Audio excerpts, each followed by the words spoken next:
The blood-soaked letter trembled in Clara Patterson's hands as she read that Lee Jamison was returning to Shoshone City, Wyoming. 5 years had passed since the young cowboy had ridden off to fight in the Spanish-American War, and 3 since she'd received word he was missing, presumed dead. Now, in the spring of 1902, the letter, written in a shaky hand unlike the confident scrawl she remembered, claimed he was coming home. Clara stood on the porch of her father's general store, the morning sun warming her face as she folded the letter and tucked it into her pocket. At 23, she'd learned to live with grief, running the store's books since her father's health had begun to fail. She'd turned down 2 marriage proposals, unable to give her heart to another when it still belonged to a ghost. The distant rumble of hoofbeats drew her attention to the east road. A lone rider approached, silhouetted against the rising sun. Something in the way he sat his horse slightly hunched, yet still proud, made her heart race. Clara stepped off the porch, her boots stirring up dust as she walked toward the road.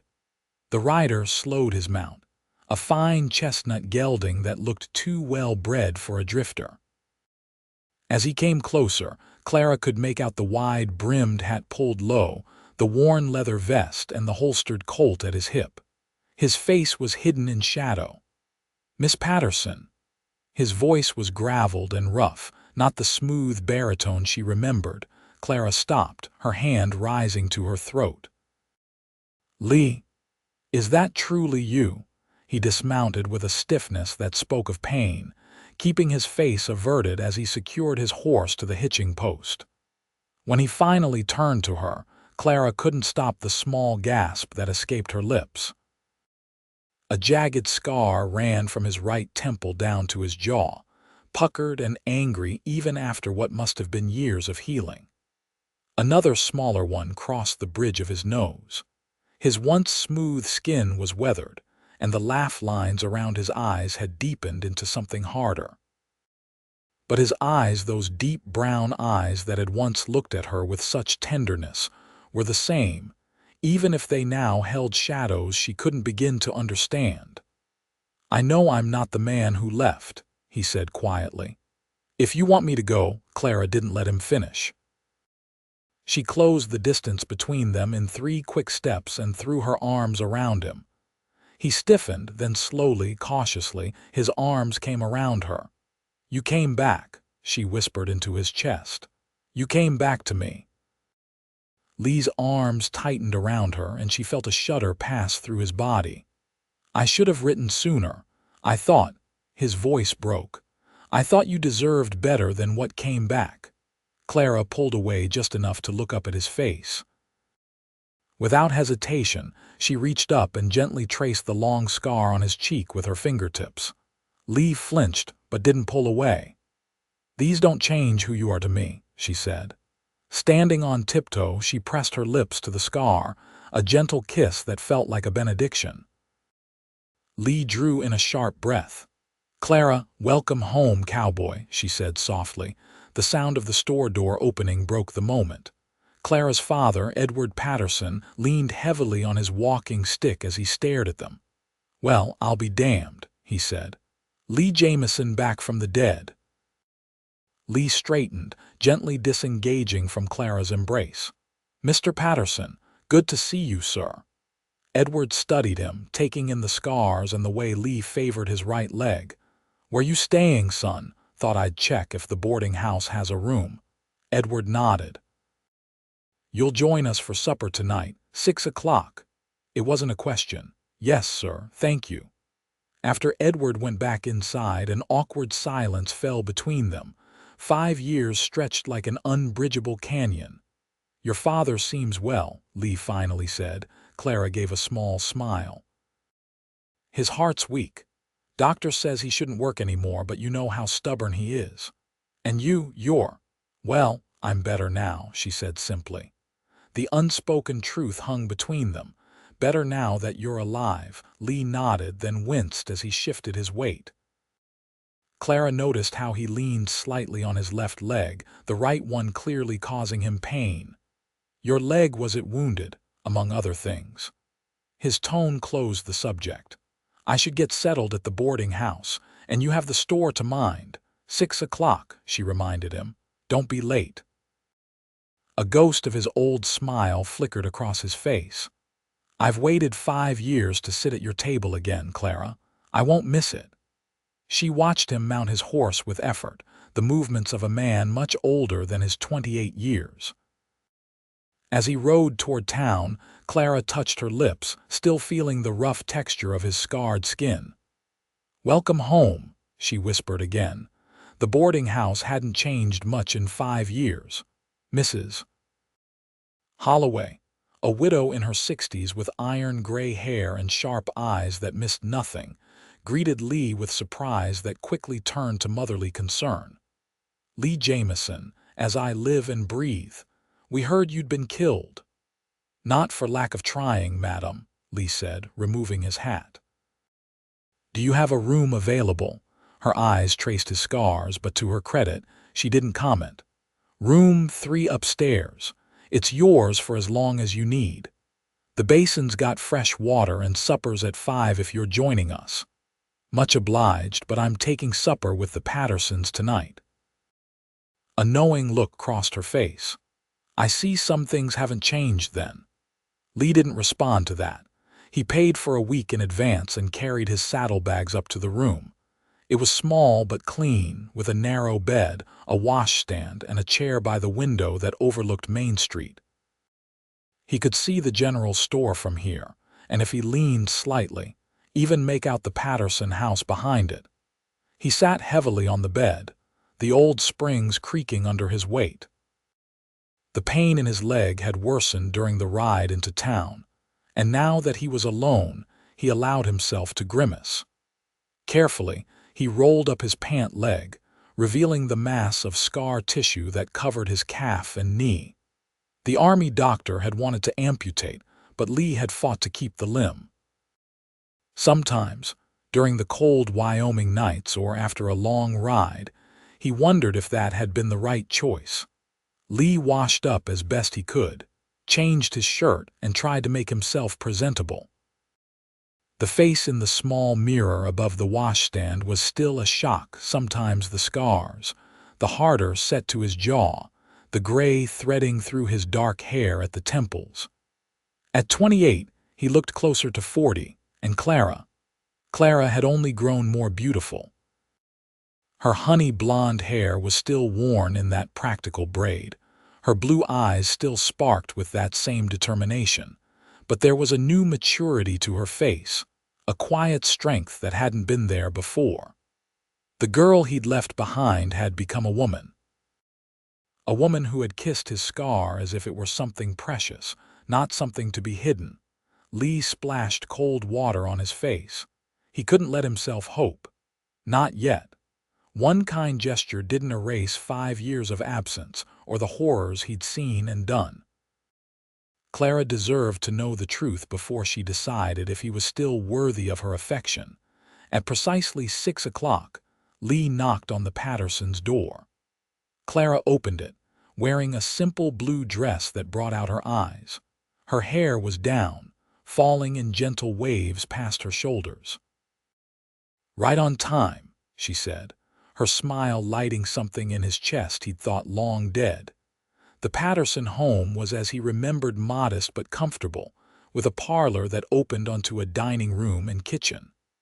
The familiar smells of pot roast and fresh bread wrapped around him like an embrace. Edward Patterson sat in his armchair by the fireplace, a glass of whiskey in hand. He nodded at Lee.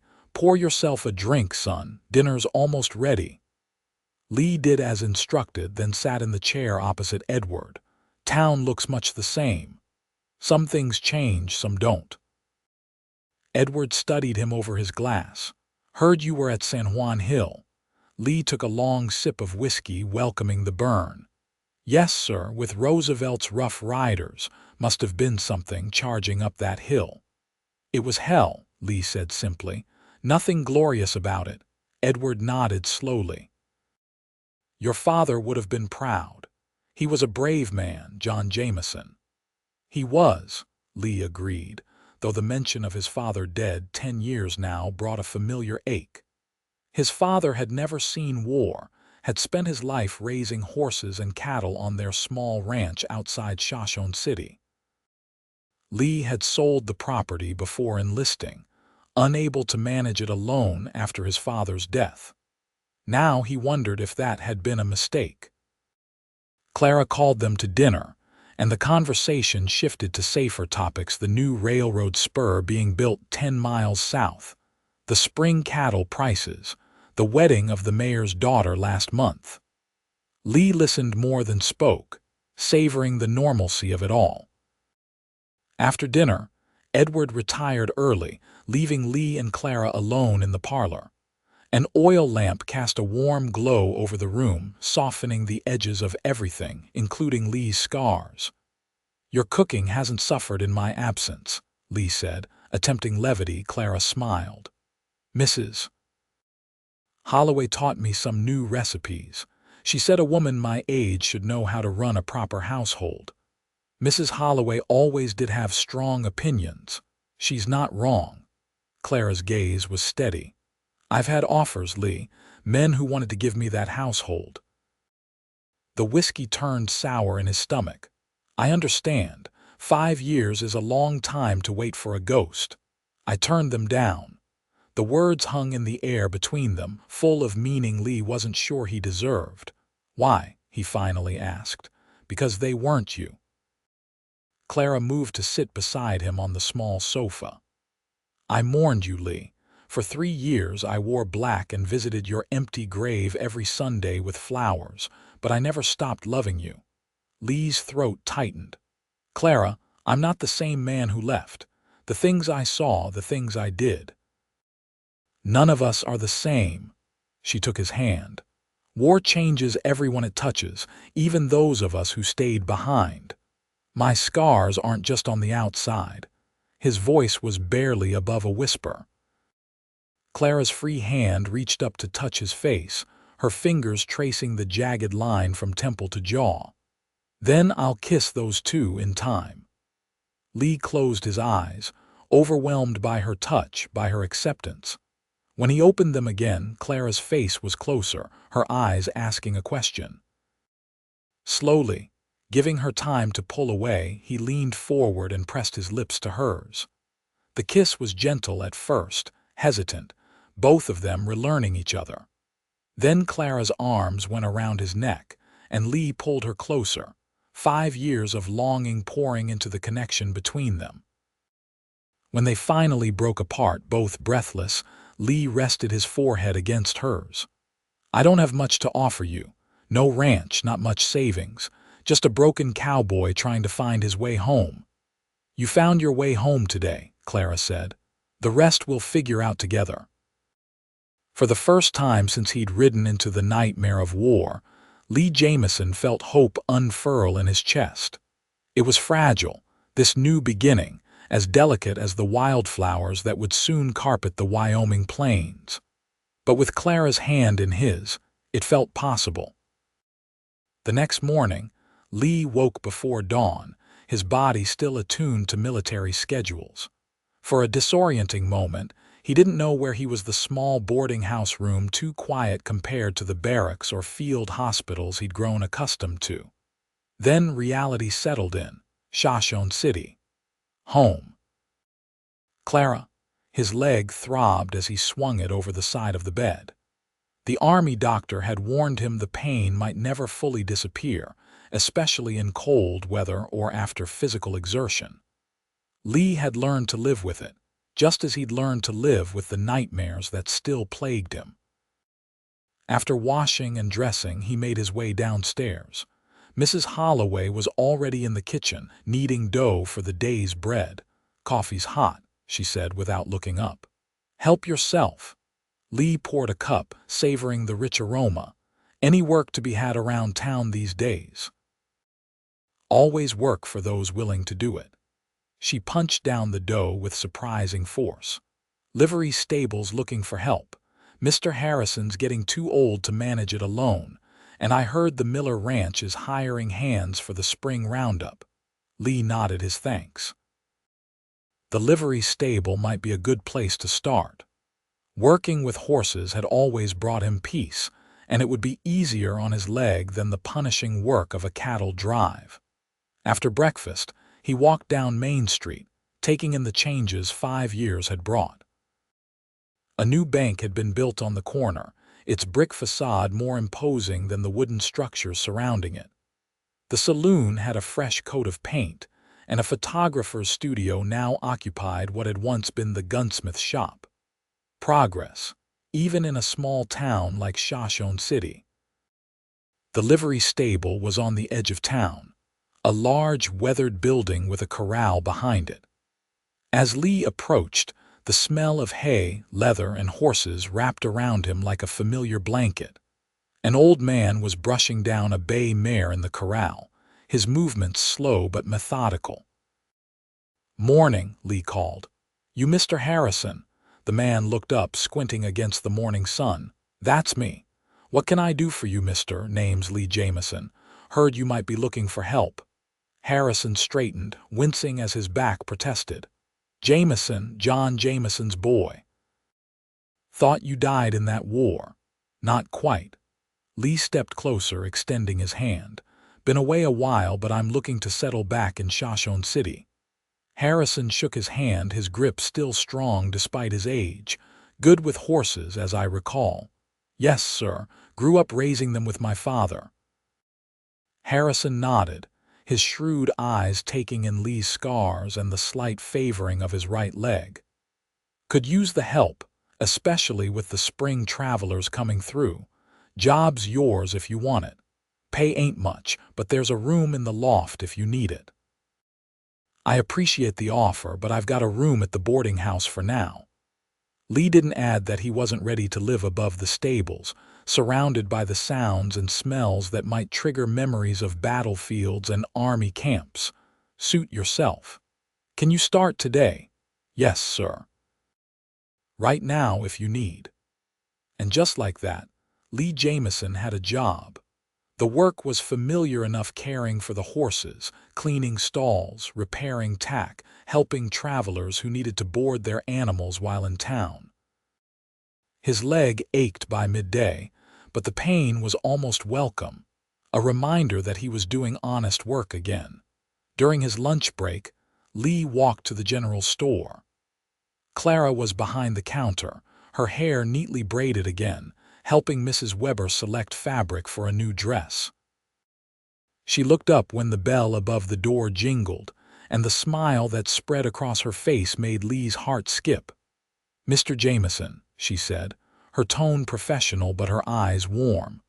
"What can I help you with today?" "Just passing by, Miss Patterson. Thought I'd say hello." He tipped his hat to Mrs. Weber, who was looking between them with undisguised curiosity.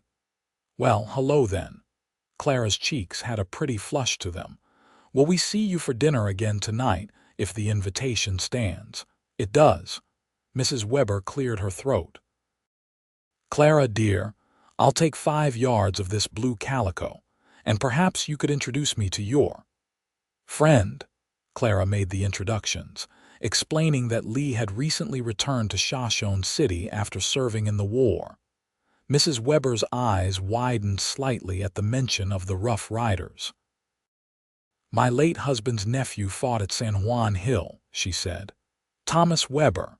Did you know him?" Lee's stomach tightened. He remembered Weber, a young man from Colorado who'd taken a Spanish bullet through the neck on that blood-soaked hill. "Yes, madam. He was a brave soldier." Mrs. Weber nodded, her eyes misting slightly. "Thank you. It's a comfort to know he served with good men." After she left, Clara came around the counter. "Are you all right? You've gone pale." Lee forced a smile. "Just tired. First day of honest work in a while." "Where are you working?" "Harrison hired me at the livery stable." He hesitated, then added, "It's not much, but it's a start." Clara touched his arm gently. "It's a good start. Father will be pleased to hear it." The bell jingled again as a customer entered, and Clara reluctantly returned to her duties. Lee left with a promise to return at 6 for dinner. The rest of the afternoon passed in a rhythm of work that gradually began to soothe Lee's restless mind. By the time he closed up the stable at 5, he felt more settled than he had in years. This was familiar. This was home. After washing up at the boarding house, he walked to the Patterson home, where Clara greeted him with a warm embrace. Edward was having a bad spell, as Clara called it, and had retired to his room early, so they dined alone. "How long has your father been ill?" Lee asked as they cleared the dishes together. Clara's movements slowed. "It started about 2 years ago. First just shortness of breath, then chest pains. Doctor says his heart is failing." "I'm sorry, Clara. He's lived a good life," she said, her voice steady but her eyes betraying her worry. "But I don't know what I'll do when." She trailed off, unable to finish the thought. "You have the store," Lee said.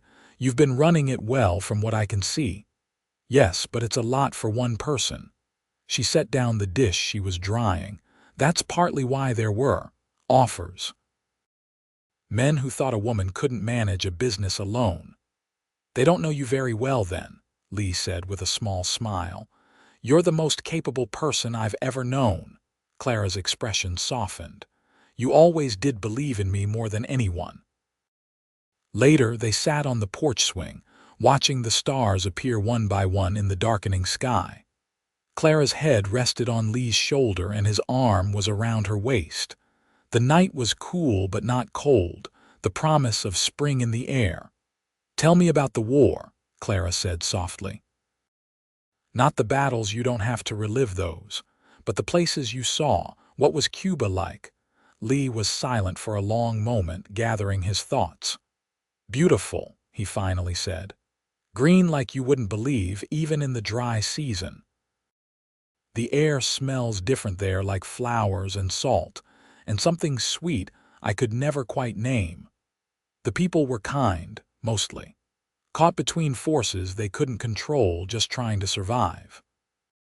Clara listened intently as he described the lush landscapes, the colonial architecture of Havana, the azure waters of the Caribbean.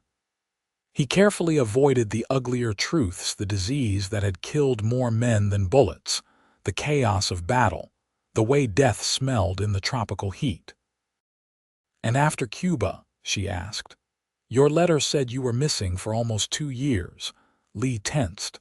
This was the part he'd been dreading. "I was wounded at San Juan Hill. Took a bullet in the leg and shrapnel across the face when a shell exploded nearby. They evacuated me to a field hospital, but there was an attack. In the confusion, I was separated from my unit. A Cuban family found me, half dead with fever. They took me in, nursed me back to health." "They saved your life," Clara said. "Yes. But by the time I was well enough to travel, the war was over and the American forces had mostly withdrawn. It took me months to find a way back to the States, and by then—" He trailed off. "By then everyone thought you were dead," Clara finished for him. "Why didn't you write sooner?" "It's been a year since you returned to American soil, according to your letter."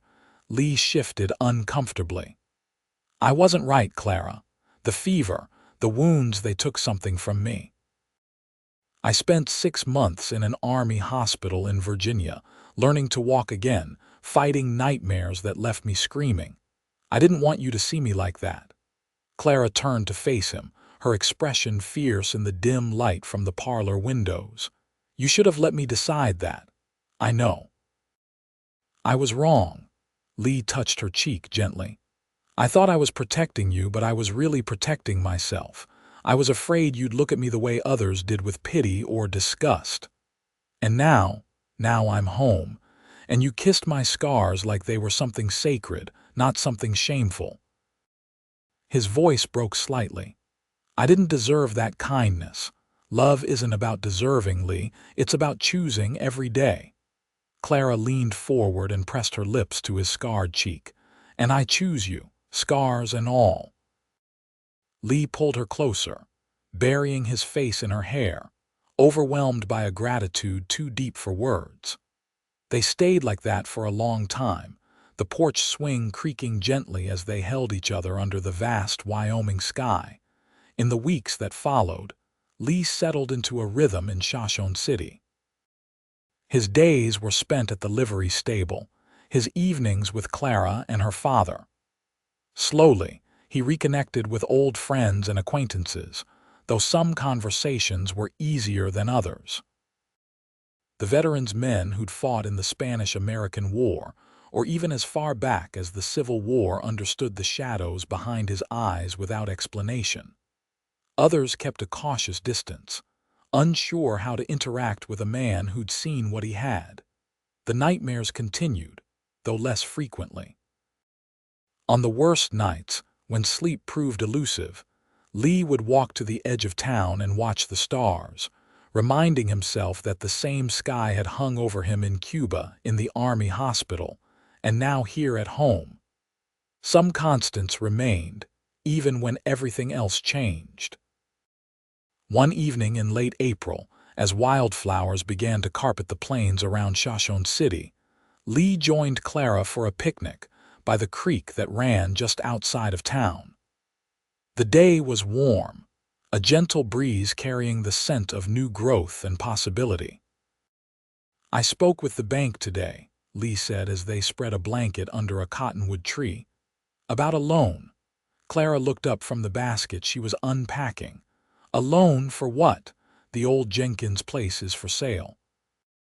It's small, just 80 acres, but the house is solid, and there's good grazing land and a reliable spring." "You're thinking of ranching again?" Lee nodded, a nervous energy about him. "Harrison's teaching me the farrier trade, and I'm good at it. Between shoeing horses and raising a small herd, I could make a decent living." Clara handed him a plate of fried chicken and biscuits. "That sounds wonderful, Lee. The Jenkins place isn't far from town, just a few miles, right? 3 miles due west." He hesitated, then reached into his pocket. "I had another conversation today as well, with your father." Clara stilled, her eyes widening slightly as Lee pulled out a small velvet pouch. "Lee." He opened the pouch and tipped a ring into his palm, a simple gold band with a small pearl set in the center. "It was my mother's. My father gave it to me before he died, said I should give it to the woman I wanted to spend my life with." Clara's hands trembled slightly as Lee took one in his own. "I know I don't have much to offer yet. The loan isn't even approved, and the ranch will take work to get into shape. But if you're willing to build a life with me—" "Yes," Clara interrupted, tears shining in her eyes. "Yes, Lee Jamison, I will marry you." Lee's face broke into a smile wider than any she'd seen since his return. He slipped the ring onto her finger where it fit as if it had been made for her. "I love you, Clara Patterson. I have since we were 17, and I will until the day I die, for real this time." Clara laughed through her tears and threw her arms around his neck, nearly knocking them both over. Lee held her tightly, his heart full to bursting. "When?" she asked when they finally separated. "When should we marry?" "As soon as the loan comes through and I can start work on the house. It needs some repairs before it's fit for a bride." He brushed a strand of hair from her face. "A month, perhaps. 2 at most." 2 months, Clara agreed. "That will give me time to make a proper wedding dress and help Father adjust to the idea of living alone." Lee's expression sobered. "He's welcome to live with us, you know. The house has 3 bedrooms. Clara's eyes softened with gratitude. "Thank you for offering. We'll speak with him about it." His pride might make him resistant at first. They lingered by the creek until the sun began to set, making plans for their future together. Lee found himself laughing more than he had in years, the weight on his shoulders lightening with each moment spent in Clara's company. As they packed up their picnic and prepared to return to town, Clara suddenly turned to him with a serious expression. "Lee, there's something I need to know, and I need you to be honest." His stomach tightened. "Anything, Clara." "The nightmares, the memories, they won't ever completely go away, will they?" Lee considered lying, saying what she might want to hear, but he'd promised honesty. No, the doctors say they may fade with time, become less frequent, but they'll always be part of me. Clara nodded slowly. Then I need you to promise me something. Don't shut me out when they come. Don't try to protect me from the broken places inside you. Let me help carry that burden. Clara, I'm stronger than you think, Lee Jamison, and love means facing the darkness together, not just sharing the light. Lee pulled her into his arms, overwhelmed by the fierce wisdom in her words. I promise. 2 days later, Lee received word from the bank. The loan was approved. That same afternoon, he rode out to the Jenkins place with Clara to show her what would soon be their home. The ranch was modest, but promising a sturdy 2-story house with a wide porch, a barn in need of some repairs, a corral, and acres of good grazing land stretching toward the distant mountains. The previous owner had been elderly and unable to maintain the property properly, but the bones of it were sound. Clara walked through the empty rooms, her footsteps echoing on the wooden floors. It needs curtains, she said, and a proper cooking stove. This one looks ancient. We'll get a new one, Lee promised, and whatever else you need to make it a home. She turned to him, her eyes bright with excitement. Our home. Those 2 words filled Lee with a sense of purpose stronger than anything he'd felt since before the war. He had something to build now, something to nurture and protect. A future with the woman he loved. News of their engagement spread quickly through Shoshone City. Mrs. Holloway insisted on hosting a small celebration at the boarding house, and soon Lee found himself surrounded by well-wishers offering congratulations and advice. Even Edward Patterson seemed to rally, his health temporarily improved by the excitement. You'll take care of her, he said to Lee one evening as they shared a drink on the Patterson porch. It wasn't a question. With everything I have, sir. Edward nodded, satisfied. I always hoped it would be you, even back when you were just kids trailing after each other. Then when we got word you died. He shook his head. Broke her heart. Broke mine too, if I'm honest. Your father was my best friend and you were like a son to me. Lee swallowed hard, touched by the older man's words. That means a great deal to me, sir. I've put the store in Clara's name, Edward continued. It's hers now, legally. I know you're setting up the ranch, but the store is a good, steady income. Don't be too proud to let her help support the family, especially in the early years. I wouldn't dream of it, Lee assured him.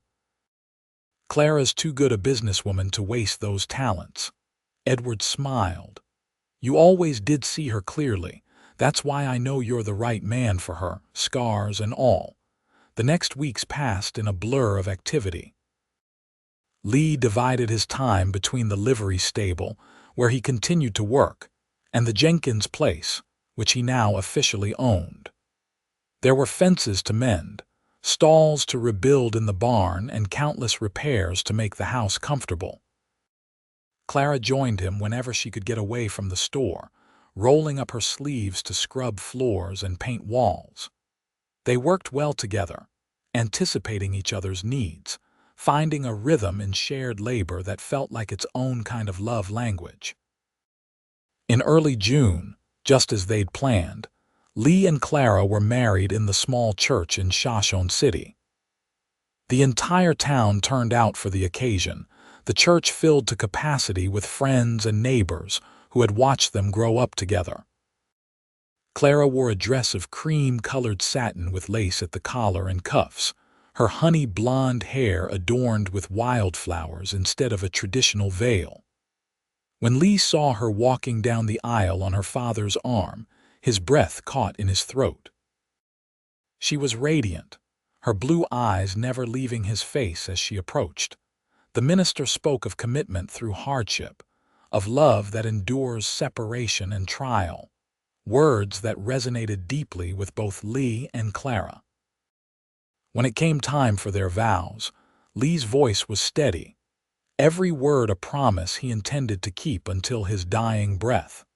After the ceremony, the celebration moved to the town square, where tables had been set up under the cottonwood trees. There was music and dancing, food and drink, laughter that continued well into the evening. Lee danced with his bride despite his stiff leg, the pain forgotten in the joy of holding Clara in his arms as his wife. As sunset painted the sky in shades of pink and gold, they slipped away from the festivities, climbing into the wagon that would take them to their new home. Clara's father had decided to remain in town for now, living above the store but promising to visit often. "Mrs. Jamison," Lee said as he helped Clara into the wagon. "How does it sound?" Clara's smile was radiant. "Like I've been waiting to hear it my whole life." The 3-mile journey to the ranch passed quickly, the road illuminated by a full moon that turned the landscape silver. When they arrived, Lee surprised Clara by lifting her into his arms despite his protesting leg and carrying her across the threshold of their home. Inside, the house was transformed from the empty shell they'd first visited. Simple but comfortable furniture filled the rooms, including a new cooking stove in the kitchen as promised. Curtains hung at the windows, and a colorful quilt, a wedding gift from Mrs. Holloway, covered the bed in the main bedroom. "Welcome home," Lee said softly, setting Clara on her feet but keeping his arms around her. Clara leaned up to kiss him, her hands framing his face, fingers gentle on his scars. "Our home." Later, as moonlight streamed through the window of their bedroom, Clara traced the scars on Lee's body with reverent fingers, not just the visible ones on his face, but the others. The puckered bullet wound on his thigh, the knife slash across his ribs, the burn marks on his shoulder. She kissed each one, murmuring words of love against his skin, acceptance and healing in each touch, and when Lee's eyes filled with tears, overwhelmed by the unconditional love she offered, Clara kissed those away too. "Every scar tells a story," she whispered. "They're part of you, and I love every part." In her arms, Lee found a peace he'd thought forever lost in the chaos of war. The nightmares would come again, they both knew that, but now he would no longer face them alone. The first year on the ranch brought challenges and joys in equal measure. Lee purchased a small herd of cattle and a few horses to start breeding, while continuing his farrier work for additional income. Clara divided her time between the ranch and the store in town, driving the wagon back and forth with a confidence that made Lee's heart swell with pride. Edward Patterson's health declined further as autumn approached, and by Christmas, it was clear he could no longer manage alone. He moved into the 3rd bedroom at the ranch, his presence a comfort rather than an intrusion. He took to sitting on the porch in good weather, whittling or raiding, occasionally offering advice on ranch management that Lee accepted gratefully. The nightmares still came to Lee, sometimes leaving him gasping and sweat-soaked in the darkness. True to her promise, Clara never flinched away from these moments. She would hold him, sometimes in silence, sometimes coaxing him to speak of what haunted him. Gradually, he found words for the horrors he had witnessed, each telling loosening their grip on his soul. In return, Clara shared her own fears of losing her father, of failing at the store, of not being enough for Lee in the ways he needed. Together, they faced these vulnerabilities, growing stronger in their shared honesty. Spring brought new life to the ranch. The cattle had their calves, the mares dropped foals, and the garden Clara had planted burst into vibrant green. And in April, just as the wildflowers began to carpet the plains again, Clara shared news that filled their home with joy. She was expecting their first child. Edward lived just long enough to hear about his coming grandchild. He passed peacefully in his sleep one warm night in May. a smile on his face and a half-finished wooden horse on the table beside his bed, his first gift for the baby. The grief was real but not overwhelming, tempered by the knowledge that he had lived to see his daughter happily settled and his legacy secured. They buried him in the Shoshone City cemetery beside his wife, who had died many years before, with the entire town in attendance to pay respects to one of its oldest and most respected citizens. In the months that followed, Lee and Clara settled into a new rhythm. With Edward gone, they decided to sell the store to the young clerk who had been managing it in Clara's increasing absence. The income from the sale allowed them to expand the ranch, purchasing additional livestock and hiring a hand to help with the heavier work. As Clara's pregnancy progressed, Lee found himself both excited and terrified at the prospect of fatherhood. What did he know of raising a child? His own father had been gone for 10 years, and the war had stolen whatever innocence might have made him fit for shaping a young life. "You're brooding again," Clara said one evening as they sat on the porch watching the sunset. Her hand rested on her swollen belly, where their child occasionally made its presence known with a well-placed kick. Lee smiled ruefully. "That obvious to me, always." She took his hand and placed it where the baby was moving. "Tell me what's troubling you." "I'm afraid," he admitted, the words easier to say now after years of practice in vulnerability. "What if I'm not the father this child deserves?" Clara considered this, her face thoughtful in the fading light. "Do you remember what you told me when I was afraid I couldn't manage both the store and the ranch? That fear means you care enough to want to do it right." Lee nodded, feeling the miraculous movement beneath his palm. "You're already a better father than many just by worrying about it," Clara continued. "And we'll learn together, day by day, just as we've learned everything else." As always, her wisdom and strength anchored him. Lee leaned over to kiss her, gratitude and love welling up inside him. "What did I do to deserve you? You came back to me," she said simply. "You fought through hell and found your way home." In November, as the first snow dusted the mountains in the distance, Clara gave birth to a son. They named him Edward Lee Jamison, honoring both his grandfather and his father. He had Clara's blue eyes and, to Lee's amusement, what promised to be his own stubborn chin. Holding his son for the first time, Lee felt a fierce, protective love unlike anything he had ever experienced. Here was innocence untouched by war, a new beginning unburdened by the past. In his son's tiny features, Lee saw not just himself and Clara but a future full of possibilities. "He's perfect," Lee whispered, carefully cradling the swaddled infant. Clara, exhausted but radiant in their bed, smiled. "He is. And so are we, the three of us together." That night, as Clara and their son slept peacefully, Lee stood by the window watching the snow begin to fall in earnest.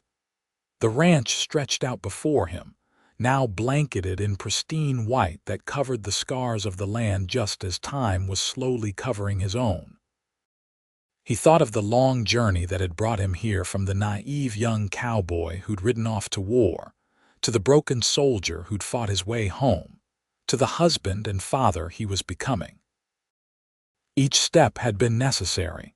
Each struggle had shaped him into the man who could appreciate this moment for the miracle it was. Lee Jamison had returned from war with scars both visible and hidden. But Clara had kissed everyone like a prayer, her love a healing force more powerful than any battlefield could destroy. Together, they had built something beautiful from the wreckage of the past: a home, a family, a love that would endure long after the last echoes of war had faded from his dreams. As the years passed, the Jamison ranch flourished. Lee's reputation as a horse breeder and farrier grew throughout Wyoming territory, bringing both prosperity and satisfaction. Clara's natural business acumen helped them weather the occasional droughts and hard winters that challenged even the most established ranchers in the area. Young Eddie, as they called their son, grew into a sturdy boy with his mother's quick mind and his father's affinity for horses. By the time he was 5, he was already following Lee around the ranch, asking endless questions and insisting on helping with chores suited to his small hands. In the spring of 1908, when Eddie was 6, Clara gave birth to twins, a boy and a girl they named Thomas and Mary. The house, once so empty, now rang with children's laughter and the controlled chaos of family life. The nightmares still came to Lee occasionally, but far less frequently than before. Sometimes weeks or even months would pass without a single one disrupting his sleep. The scars on his body had faded to silver lines, no longer angry and red, but simply part of the tapestry of who he was. One evening in the summer of 1910, as Lee sat on the porch watching 8-year-old Eddie teaching the 4-year-old twins how to feed a motherless lamb with a bottle, Clara joined him with 2 glasses of lemonade. "They're good children," she said, handing him a glass and settling beside him on the swing. "They have a good mother," Lee replied, putting his arm around her shoulders. Clara leaned into him, her head finding that familiar spot on his shoulder. At 31, she was more beautiful than ever to Lee's eyes, the passing years only adding depth to her beauty. "You ever think about how different our lives might have been?" she asked.